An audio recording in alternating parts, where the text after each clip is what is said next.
so, my fellow Americans, ask not what your country can do for you. Ask what you can do for your country. I also got to know and understand the extraordinary commitment of men and women in uniform who volunteer. They volunteer to defend us at the front lines of freedom. Peace is only maintained and won by those who have clear eyes and brave minds. The United States of America. We are one people, all of us pledging allegiance to the Stars and Stripes. Words cannot measure the depth of their devotion or the totality of their courage.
Raise your right hand and repeat after me. I state your name.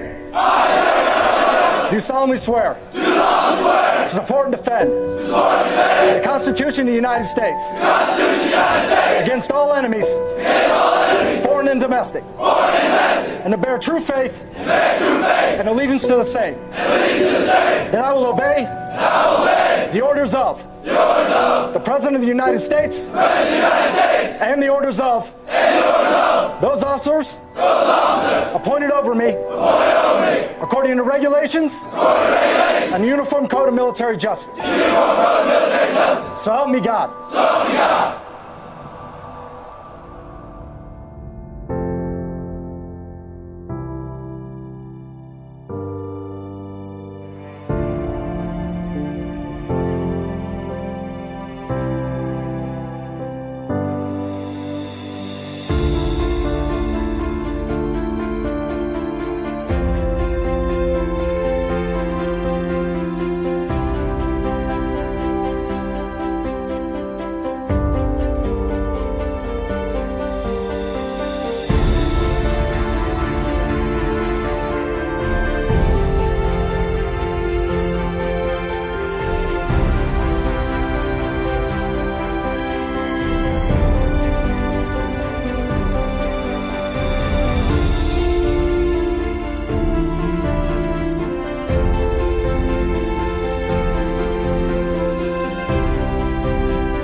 We celebrate Veterans Day on the anniversary of the armistice that ended World War I, the armistice that began on the 11th hour of the 11th day of the 11th month. The timing of this holiday is quite deliberate in terms of historical fact.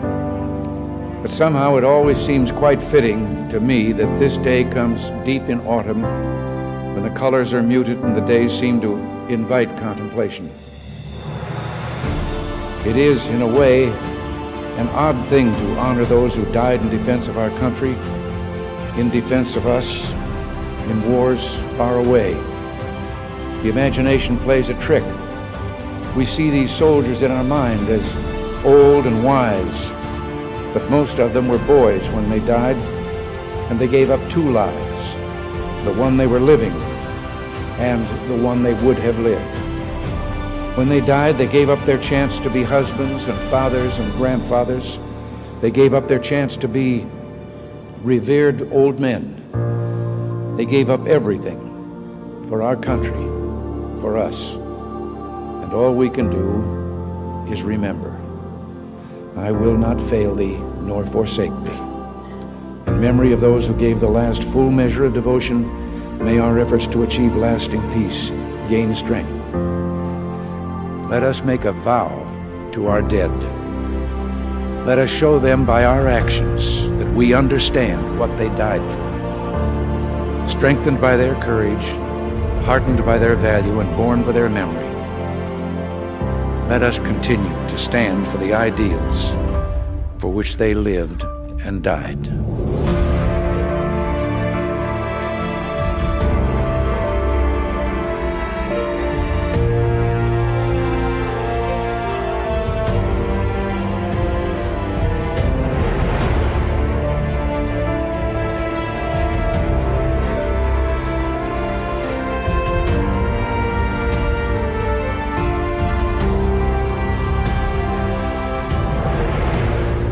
In the long history of the world, only a few generations have been granted the role of defending freedom in its hour of maximum danger. I do not shrink from this responsibility. I welcome it. I do not believe that any of us would exchange places with any other people or any other generation. The energy, the faith, the devotion which we bring to this endeavor will light our country and all who serve it. We shall pay any price, bear any burden, meet any hardship, support any friend, oppose any foe to assure the survival and the success of liberty.